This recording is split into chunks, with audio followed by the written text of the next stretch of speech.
Hablemos. Hablemos.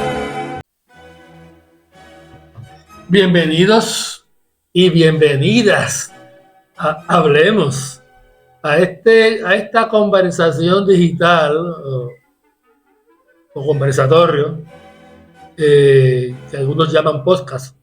Yo prefiero la palabra conversatorio digital o electrónico, Sí. que se ve a través de las redes sociales, particularmente YouTube. Ok, hablemos, como hemos dicho previamente, trata de la historia de Puerto Rico, trata de los eventos, de los hechos en Puerto Rico que han sido ignorados o poco difundidos o conocidos. Como siempre, comenzamos con los acordes de la música de Divertimento del Sur, del compositor ponceño Héctor Campos Parce. Y detrás de nosotros, otra vez está el tríptico de ese pintor puertorriqueño de Gurabo, Marcano. Tenemos un público frente a nosotros que queremos que nos ayude si hay alguna omisión, como ahora. Pablo Marcano, autor, pintor del tríptico de Betances, Hostos y Albizu. Tenemos un público, tenemos hoy a algunos de los productores y auspiciadores de este espacio, Idalia Santiago, Carlen González, Nilda Reyes, y mencioné a Miriam Rodríguez. O la menciono ahora. Ok, hablemos. Hoy tengo a mi derecha a Ramón Alfredo Bazat, que ha estado aquí en otras ocasiones, y a mi izquierda a Ángel Bruno Méndez Vélez. Saludos a todos. Buenas tardes. Una nueva sección. Okay. Hoy vamos a incorporar a Hablemos una nueva sección una sección de 5 o 6 minutos que se va a llamar, ¿cómo se va a llamar, Alfredo? Libros de ayer, de hoy y de siempre. Esta vez tienes 2 libros que vas a reseñar. ¿Cuál sí? El primero que voy a reseñar, no podía ser de otra manera, es el ingenioso hidalgo Don Quijote de la Mancha. Pero no es que vaya a decir nada de Don Quijote. Nada de lo que yo pueda decir añadirá lo que ya se ha dicho. Simple y sencillamente es un libro de Mal Rey Bueno, una mujer, donde ella hace unos comentarios esenciales, vitales, para poder entender mejor y disfrutar la lectura del ingenioso hidalgo Don Quijote de la Mancha. Por lo tanto, este es un libro de hoy y para siempre. Y el próximo libro que voy a comentar, que es un libro, sí, de ahora, del 1916, 25, que se titula 1936, Antecedentes y Juicios a los Nacionalistas y Albizu Campos, del doctor René Arrillaga Armendáriz. Para los que puedan llamarle la atención la portada, esta es una fotografía de Albizu del 1916. Del 1916. Desmitifica algunos hechos y añade otros sumamente interesantes. Me parece vital esta lectura para poder entender este momento tan histórico, tan importante en nuestro devenir político y como pueblo. Ambas lecturas me parecen esenciales. Esta foto de Pedro Albizu Campos, como dijo Alfredo, es de 1916. Tendría entonces 20 años. Don Pedro Albizu nació en el 1896 O sea, que en el 16 tendría 20 años. Algunos biógrafos dicen que nació en el 94, en el 1894. Otros dicen que nació en el 1896. O sea, que muy probablemente en este momento, en el 16, tendría 20 años. Eso fue en su primer año en la Universidad de Harvard, cuando comienza sus estudios de derechos, que comienza más o menos en el 16 y termina en el 1920 o 21. Don Pedro Albizu Campos. Este libro recomendamos de René Arriaga.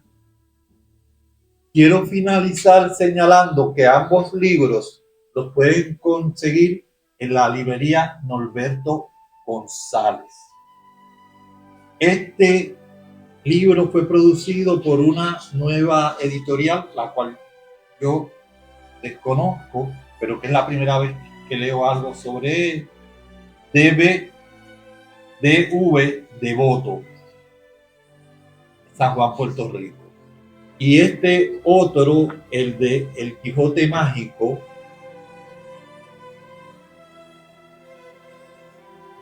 fue publicado por la editorial Algaba Ediciones.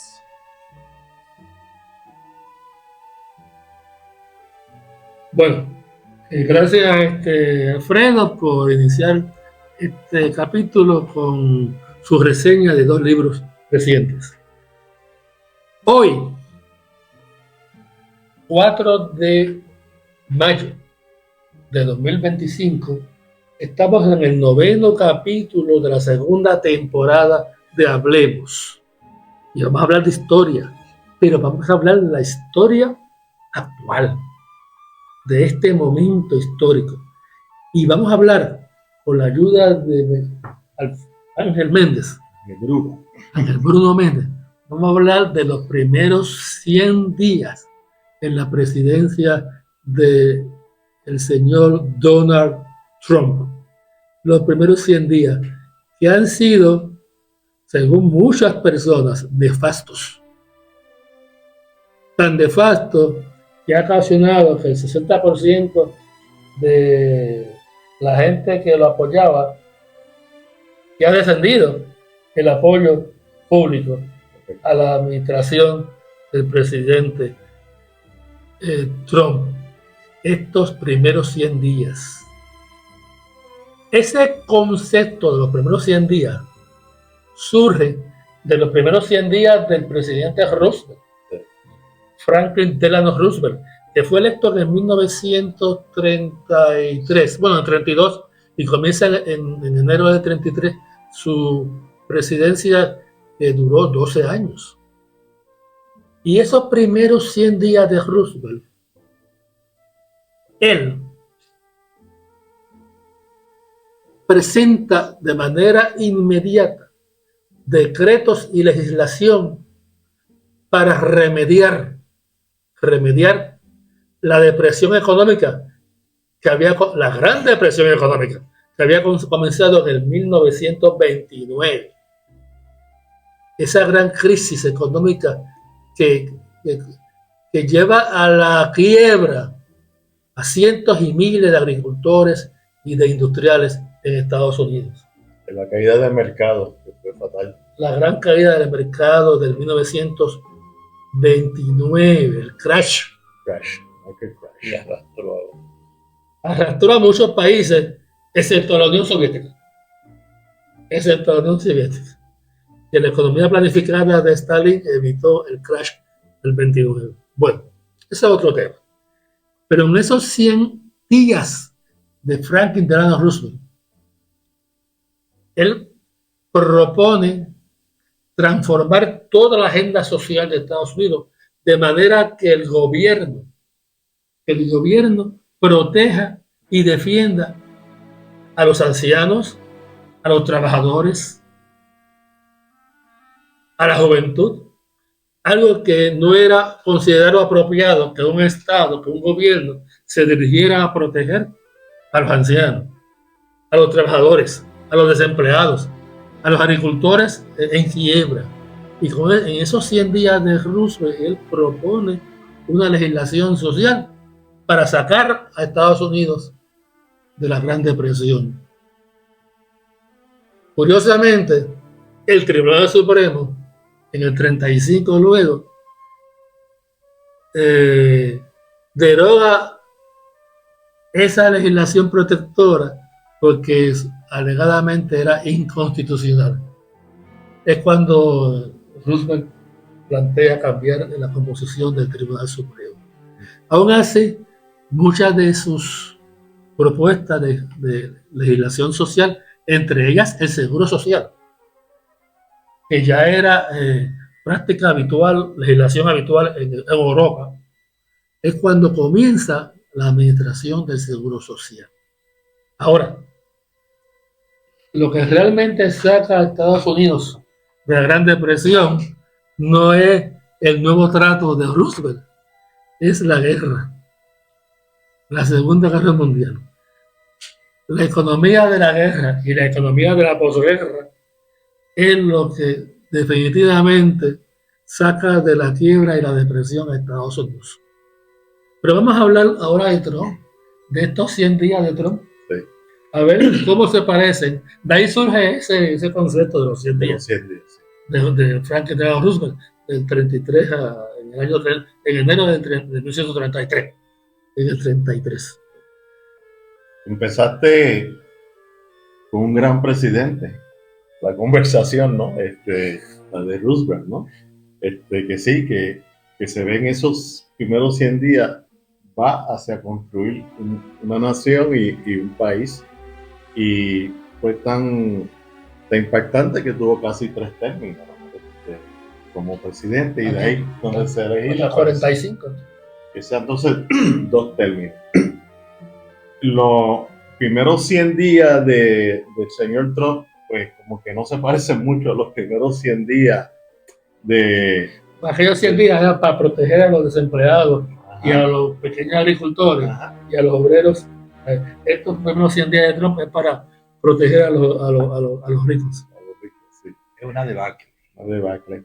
Pues vamos a comenzar. Pues Trump nace en Nueva York en el año 46, estudió en la Universidad de Wharton y se convirtió dirigió grandes empresas, más bien en el área de real estate, y empezó a ser una persona influyente en Nueva York y siguió subiendo por los rangos, y se convirtió en nuestro presidente número 45. Nuestro presidente. Okay. Y acuérdense, yo soy americano. El presidente de los Estados Unidos. Y después pierde las elecciones con Joe Biden y repite ahora en enero como el presidente número 47. El segundo presidente en ser reelecto no de manera consecutiva. El primer presidente fue Grover Cleveland, alrededor de 1851, donde repitió y vicepresidente para qué tiempo era demócrata. Trump arrancó 1851. 1851. 1851, antes de Lincoln. Revisa ese número. Revisa ese dato, no hay problema. Robert Cleveland es principio del siglo XX. Okay. Sí, más seguro. Es que la memoria ya me falla. Trump arrancó el primer día legislando por decreto, por orden ejecutiva, ¿no? Perdóname, si alguien ahí tiene Google en el público, por favor, revise en qué año fue presidente Robert Cleveland. Así que el asistente de producción busque en Google. Es un instrumento muy necesario. Por favor, sí. Vamos.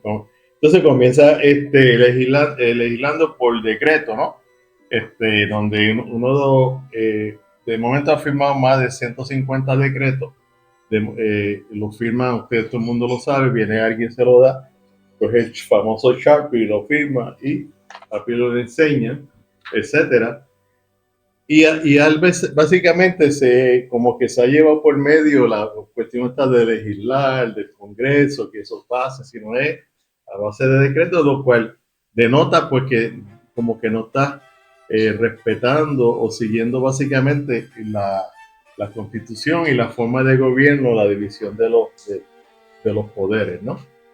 Y eso pues ha causado una serie de desajustes mundiales, ¿no?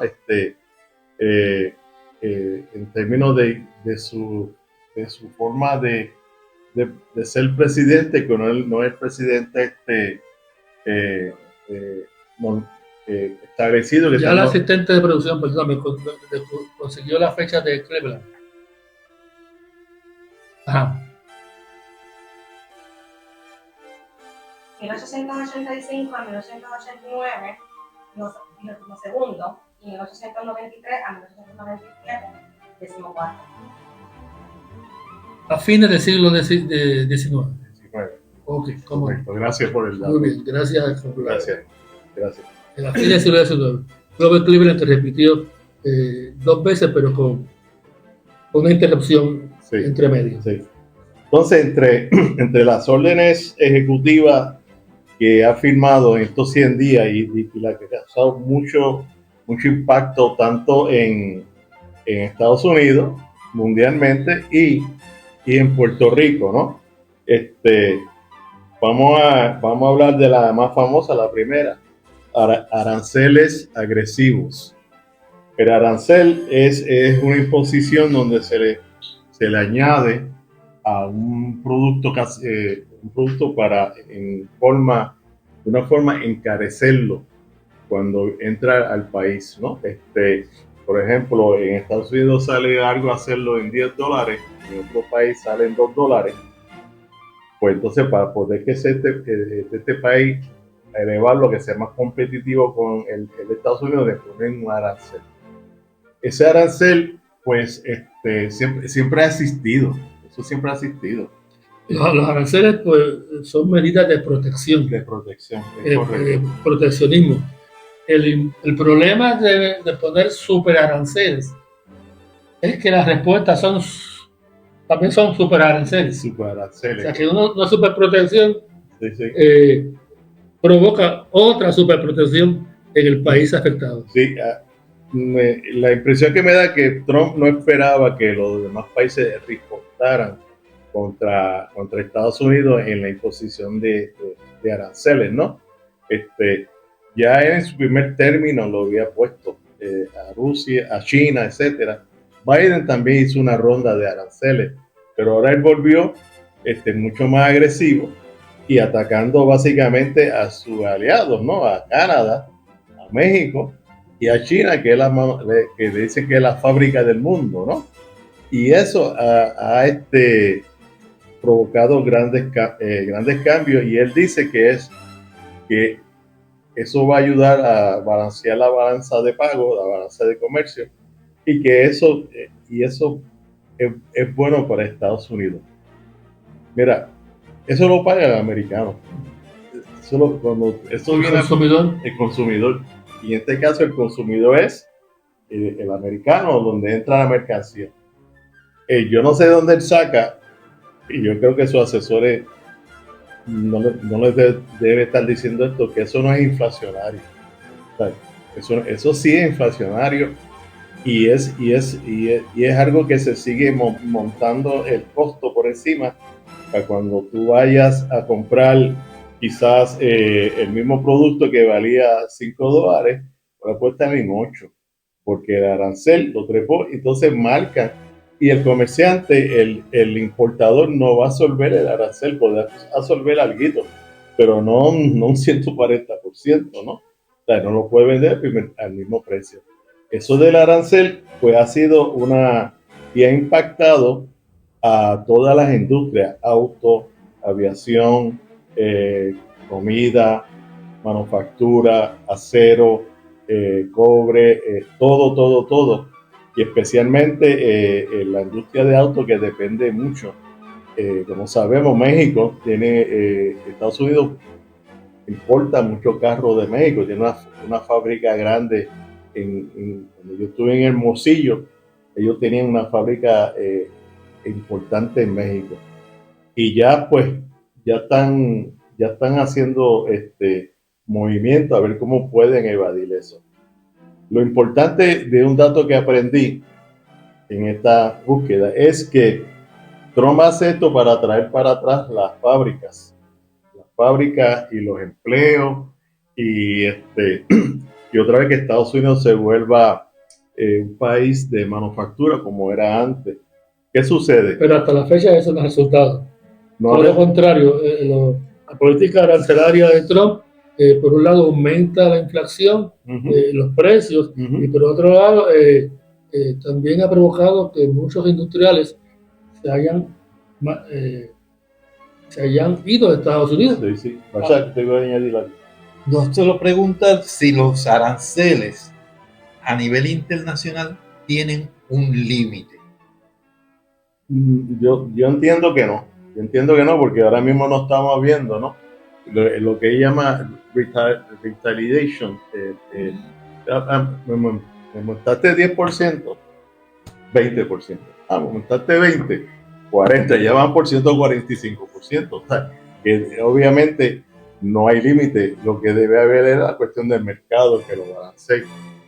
Pero volviendo a la estrategia de traer para atrás la industria, estaba viendo un programa que Estados Unidos, como en Puerto Rico, y yo creo que era Puerto Rico nada más, pero en Estados Unidos, la gran parte de la economía es una economía de servicio, no de manufactura, como en Puerto Rico, que aquí el 80-90% de los empleos son empleos de servicio, de banca, de salud, ¿cómo se llama? Seguros, hoteles, turismo. Mientras que solamente el 9% en Puerto Rico es manufactura. También estaba hablando alguien en Estados Unidos que en Estados Unidos da la casualidad que es el mismo. En Estados Unidos más del 80% de los empleos son de servicio. Por eso que tú ves en los periódicos customer service, que si servicio, que si el médico, que si el abogado, que si la banca. Para traer esto otra vez a Estados Unidos, ya estas compañías tienen lo que se llama unos canales de distribución súper establecidos.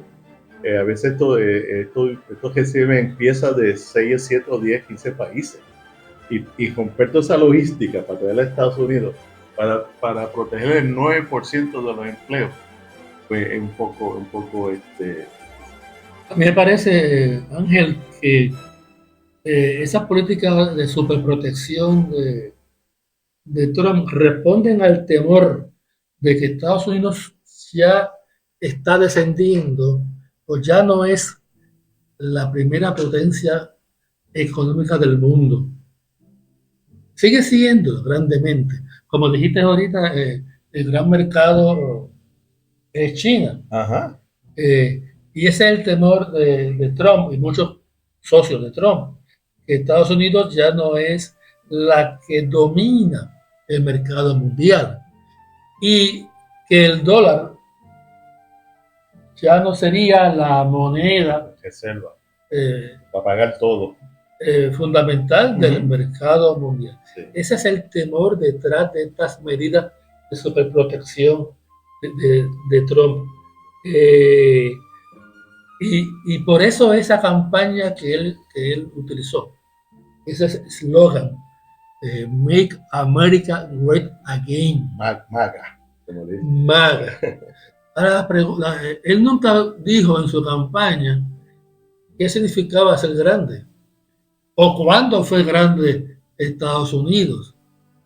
Para Estados Unidos fue grande o muy poderoso en el mundo comercial internacional a raíz de la Segunda Guerra Mundial. Sí, porque la guerra no fue en América, fue en Europa y destruyeron todos los medios de producción. Estados Unidos salió ileso de esa guerra y otra guerra. A Japón le metieron 2 bombas atómicas. Entonces Europa la bajaron desde Francia hasta Alemania, ¿no? O sea que Estados Unidos fue grande mientras los otros países eran pequeños. En la medida que los otros países comenzaron a desarrollarse económicamente y llegar cerca al poder económico de Estados Unidos, comienza a tambalear la posición de Estados Unidos en la economía internacional. Y eso es lo que le preocupa a Trump. Por eso es que dice que hay que volver a ser grande otra vez. Eran grandes cuando hacen la guerra. Sí. Y esa es la gran preocupación, el gran peligro. Si la guerra es el remedio a la crisis económica. Yo espero que no. Siempre se mencionaba, ¿te acuerdas que decía la gente? Hace falta una guerra para que coja el dinero. La teoría media así. Otra, Barça, ¿queda añadir algo de los aranceles? No, lo que iba a preguntar ya está contestado, Okay. que es que debemos suponer que la economía de los Estados Unidos es una economía de guerra. ¿Cómo fue que dijo Eisenhower? Que había que tener miedo al complejo militar, a la manufactura de armas.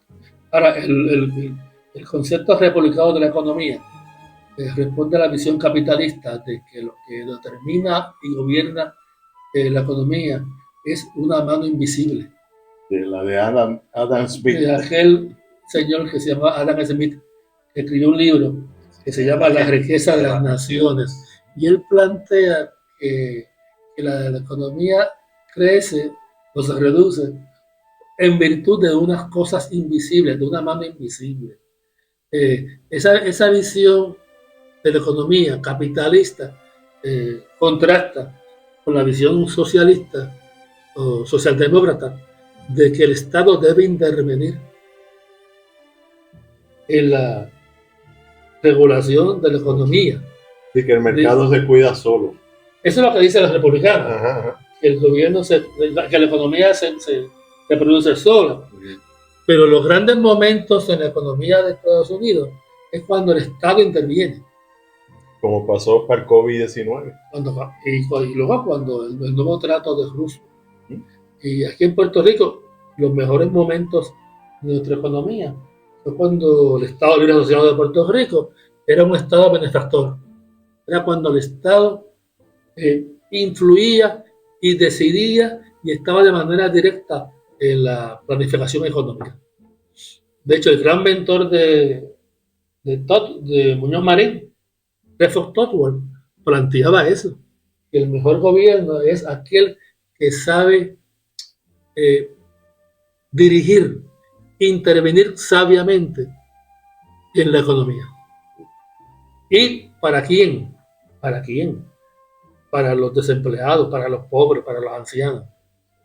Mientras que la visión republicana es que a quien hay que favorecer es a los ricos. Eso es neoliberalismo. Porque Mientras más ricos sean los ricos, más migajas caen de la mesa. El ticker down economy, ¿no? Que aquí esta persona genera tanto dinero que se cae y los de abajo cogen algo. Es como, las migajas que caen de la mesa del rico, eso son para el pobre que se alimente de las migajas. Un ejemplo que me dieron es cuando una gotofa con una galleta y se empieza a comerla y que esas migajas abajo. Pero dice, esto es como una gotorra, le da alimento a los de abajo. ¿Tienes ahí, Méndez, sobre la política de deportación? Esa misma. Vamos a coger esa, que esa también ha sido tan devastadora, no solamente económicamente, sino en la psiquis de los ciudadanos, en la felicidad del pueblo, y ha generado unos temores, inclusive se ha cometido barbaridades como deportación masiva, implementación de políticas de deportación rápida, incluso de ciudadanos estadounidenses por error. Yo entiendo que esta fue una de las primeras, el mismo día de la inauguración, una de las primeras que firmó, que era la emigración y de inmigrantes ilegales en Estados Unidos, donde empezó pues con la frontera de México, donde pues y declaró al narcotráfico como una organización de terrorismo, porque estaba estaba fuera de control lo que estaba pasando. Esta deportación masiva, en parte quizás es algo que se implementó mal y a la ligera, etcétera, porque todo país deporta a que no pertenece al país, ¿no? Los números son alrededor de 1.000 deportaciones diarias. Exactamente. Me parece exagerada esa cifra, pero he escuchado Sí. 1.400 deportaciones diarias. O sea, que en 100 días van ¿cuántos? 100.000 deportaciones. 100.000, sí, es posible porque él está enviando de esos aviones C-130 militares, que eso cabe gente que se acabó. Algunos de los deportados a El Salvador, El Salvador. su crimen es tener el tatuaje del Real Madrid en su brazo. Sí, sí. El equipo de fútbol del Real Impresionante. Madrid. Y ha deportado venezolanos, niños, mexicanos, inclusive mayormente latinoamericanos, ¿no?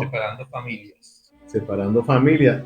Y lo interesante de la economía en la fuerza laboral de Estados Unidos, los emigrantes forman una parte Esencial esencial en la porque, producción agrícola. Sí, porque mantiene la mano de obra más baja, trabajan como es, son muy, no están pendientes a muchas cosas que un empleado normal pueda tener, inclusive pues y muchos son gente buena, otros son unos sinvergüenza, pero ya se viene notando. Entonces ellos están en los trabajos de servicio, en restaurantes, en laundry, en puestos de gasolina, etcétera. Y eso, pues, en comenzar a hacer las deportaciones, el ausentismo de esas personas fue enorme, que ya empezaron a decir, mira, pues yo no tengo empleados para la agricultura, se me está dando la cosecha, ¿no? Y ha habido el caso famoso del muchacho García, que tiene todos sus documentos, se lo llevaron para Estados Unidos, se lo llevaron a Estados Unidos para El Salvador, y la corte dice, mira, lo tiene que traer, y Trump dice, yo no voy a traer nada, y Bukele dijo, oye, si tú no lo quieres, déjalo ahí, tú sabes. Entonces le exigieron a El Salvador, mándalo para atrás, y Bukele dice, ¿qué tú quieres? Que lo meta colado, tú sabes, si te están pensando. O sea, que esto ha sido bien significativo en Puerto Rico, aquí se está viendo eso de cerca. Ahora, la deportación es una práctica habitual de los presidentes de Estados Unidos. Obama tiene a su haber miles de deportaciones también. O sea, que no es algo nuevo ahora, es una práctica habitual de la política norteamericana, la deportación. Esa presunción que el inmigrante es peligroso. Ahora la resalta Trump. Hubo algún inmigrante que cometió crímenes, pero eso no significa que todos los inmigrantes sean criminales, como eso tiene. Marcelo, te iba a decir algo. Sí, quisiera que redundara sobre la intervención de Trump en el campo de la educación. Es esencial. Sí. Me imagino que te refieres al caso de Harvard. También que eliminó el Departamento de Educación Federal. Sí. Él eliminó el Departamento de Educación Federal diciendo que eso se lo iba a pasar más directo a los estados y que allí lo que estaban era bregando con fraud, waste y abuso, tú sabes. Y si habían programas como los programas sociales que eran para los grupos de LGBT, para estos grupos que no eran muy americanizados, le quitaban los fondos, tanto como para organizaciones legítimas, ¿no? Que ayudaban a estas cosas y fue quitando. Hoy salió. En el caso de Harvard, sí. Sí, en el caso de Harvard. Y Colombia, que le quita fondos federales si no utilizan, si no aplican su política discriminatoria. Sí. Porque le exigía a Harvard y a otras universidades que discriminara contra estudiantes provenientes del Medio Oriente o de religión islámica. Y lo interesante y triste que Harvard se dio porque Pero Columbia se dio. sí, Harvard se resistió un poco, no sé. pero yo entiendo que se dio porque estaban hablando de como de 2 billones de pesos, ¿sabes? Él dijo, bueno, está bien, etcétera, pero que todavía sigue la presión contra Harvard, ¿no? Y es un peligro porque cuando tú estás atacando las universidades, ¿no? Que son los centros donde está la chispa, ¿no? La fuerza del pensamiento crítico. El pensamiento crítico, la independencia, mentes nuevas, ideas nuevas, son bien fuertes en investigación, en desarrollo, creando ese pensamiento. Entonces, cuando tú estás como que bloqueando eso, pues eso no se nota el mes que viene, pero en un par de años ya tú ves cómo afecta la calidad del país, ¿no? Porque la universidad es para mí la chispa y el futuro de un país, la educación. Esa no es una forma de dictadura. Eso puede ser una forma de callar, sí, claro que sí, si no estás de acuerdo, ¿no? Una forma de dictadura e influir en las universidades, como ha pasado aquí, que se ha politizado grandemente, poner la gente que no es, etcétera. Así que eso es una cosa que está impactando mucho. Otra cosa que ya en Puerto Rico se vio un paso, lo dio ayer la gobernadora Jennifer González, es que se han quitado por decreto unas restricciones ambientales donde tú puedes, inclusive se mencionó al principio eliminar la EPA, ¿te acuerdas? Environmental Protection Agency, ¿no? Se habló de eliminar la EPA, donde pues se le daba como mucho más flexibilidad a la quema de petróleo, de una serie de combustibles fósiles para el ambiente. En Puerto Rico se hizo una demanda y hoy salió en el Nuevo Día o ayer de que Puerto Rico había quitado otra demanda contra estas compañías como Jennifer o el gobierno de Puerto Rico alineándose ya con el PNP, y algo que quizás debemos discutir antes de terminar, qué tenemos que hacer como puertorriqueños para combatir esto, porque no nos podemos quedar así, ¿no? Bueno, pero vamos entonces como a manera de resumen, antes de entrar a Puerto Rico, estos 100 días de Trump, lo que realmente han hecho es descalabrar todo el imaginario democrático que dio base a Estados Unidos. La tierra prometida, la nueva tierra prometida, el sueño americano, la democracia norteamericana como especie de epítome, es la palabra, ¿verdad? Sí.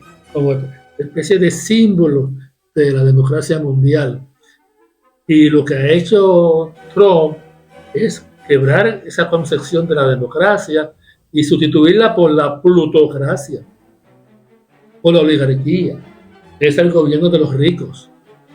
Nosotros tenemos a su alrededor personas que son multimillonarias, como Elon Musk, como Jeff Bezos, el de Amazon, el otro de Microsoft, Bill Gates, que parece que son los ricos o los que están gobernando Estados Unidos, no las mayorías. Y fíjate que el Congreso norteamericano está ausente en estos 100 días. Que se lo arrolló, porque es parte de, como decía, tiene cositas de dictadura, ¿no? No está reconociendo las instituciones, la judicatura, gobernar por decreto, la retórica diciendo, no, ellos no han robado toda la vida. Distinto a Puerto Rico, ajá, que los protagonistas o el protagonista de estos 100 días no ha sido la gobernadora, ajá, ha sido el Senado. A la cabeza está Tomás Rivera Chats. Sí. O sea, el Senado, pero particularmente Tomás Rivera Chats, le ha robado el protagonismo a Jennifer González en estos 100 días, que se ha mostrado errática, sin visión, sin proyecto, no sabemos hacia dónde vas, ya ni siquiera menciona la estadidad.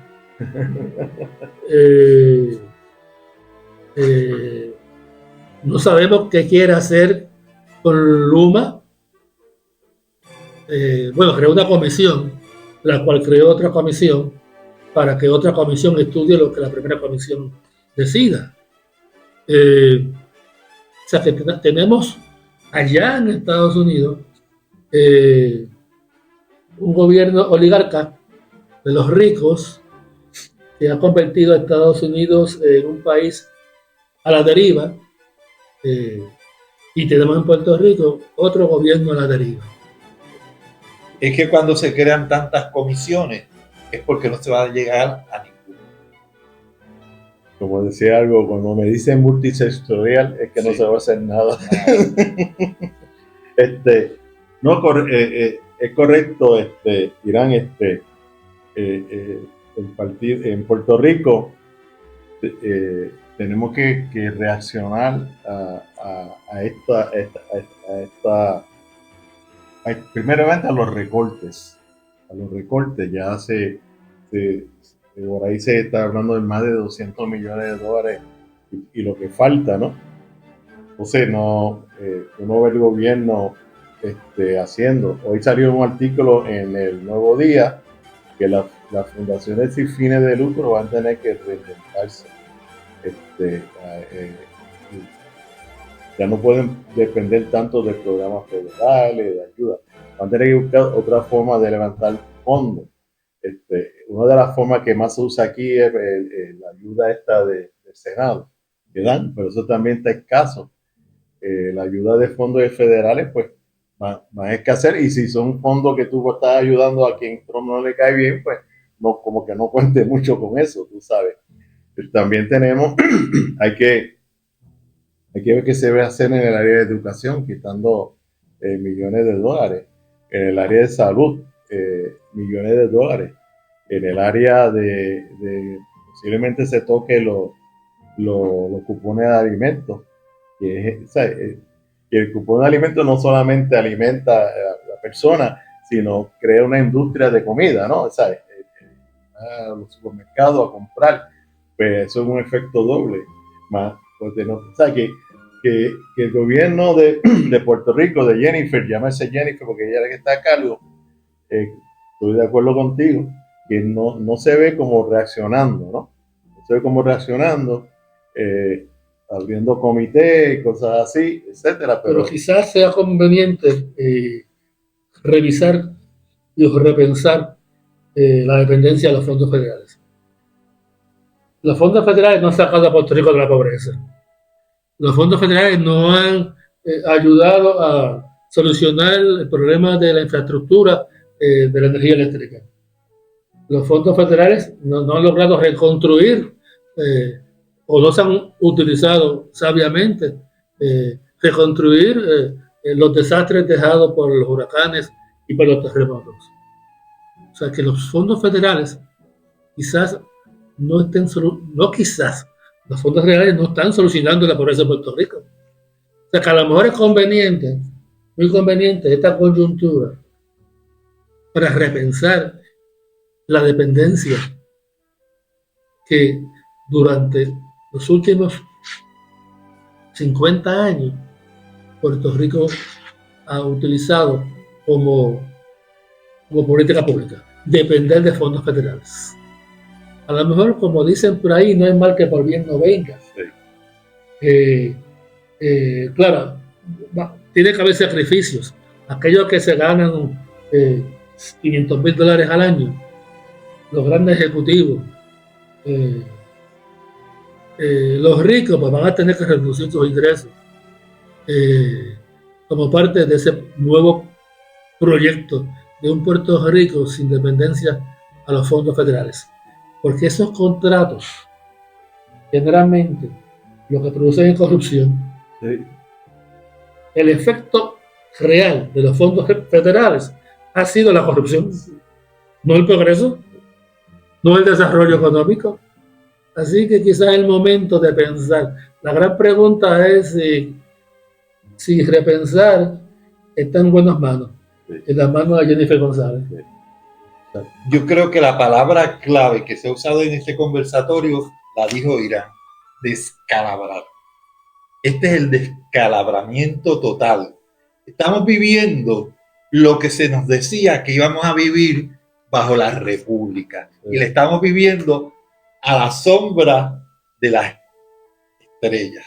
Sí. Fíjate, Irán dijo algo súper, ahora que usted siempre, Sí, que los fondos federales no han ayudado a sacar a Puerto Rico del hoyo. ¿Sabes? Y los fondos federales son muchos. Y tú ves, por ejemplo, yo dirigí una fundación sin fines de lucro y me empecé a empapar de los problemas. Y hay muchos problemas.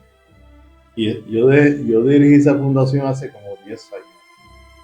10 años más tarde se habla de los mismos problemas. Igualito, el mismo % de la pobreza de los niños, el acceso a los medicamentos, la educación. Y entonces el periodista está, como dice, un refrito de la noticia de todos los años. Y dije, cuando yo la veo, dice, ya yo sé lo que es 54% de los niños. Y es muy cierto, Irán. Quizás no sean tantos realmente. Quizás los fondos federales no sea una suma imprescindible. Algunas cosas es cuestión de redirigir el presupuesto. No, y yo estoy seguro que los estados reciben fondos federales también. Tú sabes, un estado, qué sé yo, como Texas, Nueva York. Y aquí dijimos hace 3 semanas atrás, o 4, que es más lo que Estados Unidos saca de Puerto Rico de lo que envía a Puerto Rico en términos de qué bueno que lo trae de las aduanas, de la ley de cabotaje, el consumo, la ley de cabotaje, las compañías aquí como Walmart, Target no, Walmart, Sam, Costco. Una tienda Costco fácilmente aquí vende $1 millón diarios, fácilmente, $1 millón diarios. Le cabotaje los autos, todo es más caro porque por la ley de cabotaje particularmente, sí. O sea, y otras cosas, ¿verdad? Que aquí el gobierno nos da, qué yo, 25 billones de pesos, pero ellos se llevan fácilmente como 75 billones, tú sabes. Y ahora hay que estar sumamente a ojo avisor con su intención sobre los minerales. Sí. Mira, otra cosa que Trump falló, volviendo a Trump, él prometió terminar la guerra de Ucrania en su primer día en la presidencia. Yo creo que había dicho, antes de comenzar yo tengo eso fuera. Y no lo hizo. Así que, ahora, lo que sí logró es que controlar, obtener el dominio de las tierras raras de Ucrania. Y a la larga, pues, la guerra de Ucrania, presumo que va a terminar con una Ucrania dividida. El este de Ucrania va a ser rusa, como ya lo es, en términos de que la población de Ucrania del este es rusa. Y la Ucrania del oeste va a ser pro Europa o pro Estados Unidos. Ya es pro Estados Unidos. Así que, a manera de resumen, los primeros 100 días de Trump, que llevan 110 o 110 aproximadamente, los primeros 100 días de Trump ha sido de pura y grave insatisfacción. De hecho, el 60% ha perdido el 60% de apoyo. O mejor dicho, el 60% de la población ya no lo apoya, de los que dieron el voto originalmente. Y no vemos que en Estados Unidos haya una política clara de desarrollo económico que logre que retornen las industrias a Estados Unidos. Y en la medida en que ataca a los inmigrantes, pues la mano de obra se reduce. De hecho, el capitalismo se desarrolla gracias a la mano de obra barata. Originalmente a la esclavitud y ahora a la mano de obra barata. Eso es lo que produce capital. No debe ser así, pero eso es la clave del desarrollo bajo el capitalismo. Yo quisiera, yo sé que ya no participo nada, pero básicamente dar un mensajito que hice aquí antes de irnos para los oyentes y para que lo escuchen, ¿no? Puerto Rico actualmente está viviendo tiempos difíciles. Nuestro aliado o nuestro mentor, que era Estados Unidos, ya está como retirando la ayuda económica. Y tenemos que hacer las cosas con dignidad, seriedad y buscar cómo mover este país para adelante. No podemos seguir como hemos estado los últimos 30 años, cada vez peor, como decían, con más dinero, peor educación, peor todo. Actualmente, muchas veces la democracia a veces se afecta, aunque sea por las urnas, pero hay otros poderes, ¿no? Como el del presidente, que nos afecta directamente y no es una persona que hemos votado. Mi mensaje para todos nosotros y para nuestro gobierno, sea PNP, Popular, etcétera, que por favor busquen. Puerto Rico es un pueblo inteligente, aquí hay mente privilegiada, mente brillante, pero no vemos que la dejen funcionar si no es porque soy azul, soy rojo, soy amarillo, o porque soy. Tenemos que salir de esto, pueblo de Puerto Rico. Como a veces yo digo, cuando yo tengo una condición que me molesta, le digo, que yo no puedo estar con este dolor 20 años, o sea, tengo que mover. Y yo estoy seguro que Puerto Rico va a salir, pero necesitamos unos líderes, ¿no? Y eso no lo tenemos. Mira, y como tú me enseñas, a veces somos nosotros mismos que los ponemos ahí. O sea, somos nosotros mismos. Así que, como dice Irán y Basak, debemos aprovechar esta coyuntura para nosotros como puertorriqueños movernos. Sí hay alternativas, pero ya vemos, como yo le decía Irán, si hubiese ganado Dalmau, no es nada contra Dalmau, pero si hubiese ganado Dalmau, lo hubiesen dejado gobernar.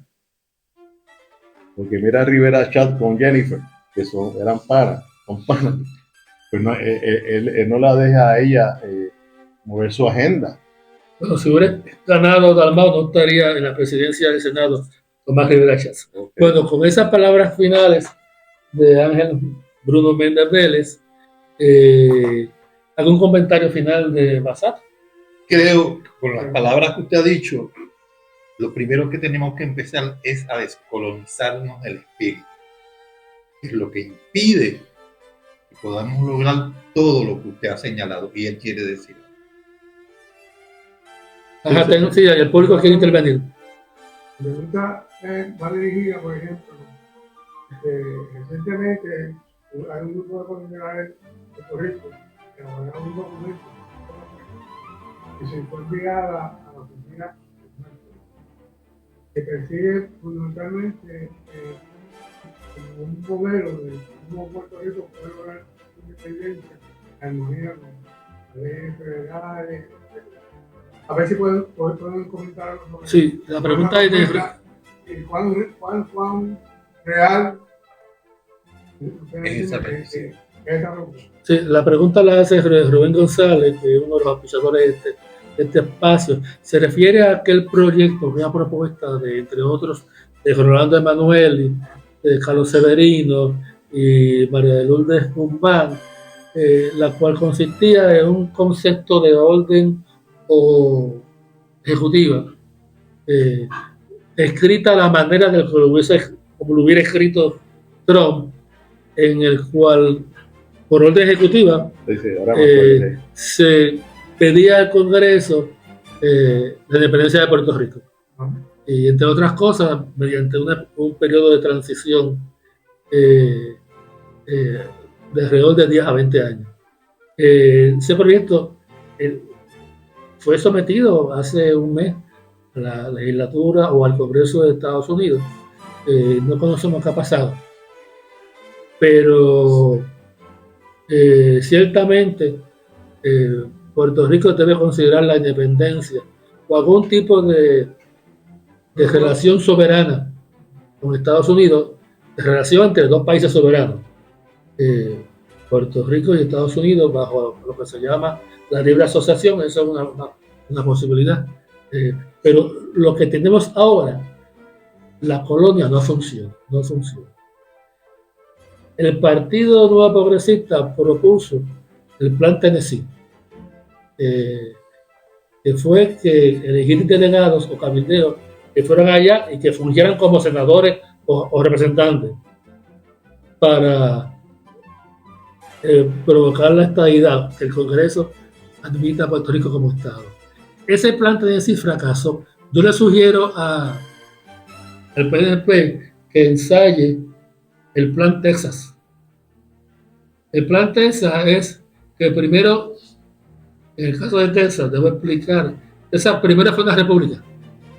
La independencia de México, mediante una guerra con la ayuda de Estados Unidos, allá en el 1841, la independencia de México, mediante la guerra encabezada por Sam Houston, y 6 años después pide la admisión como Estado de Estados Unidos.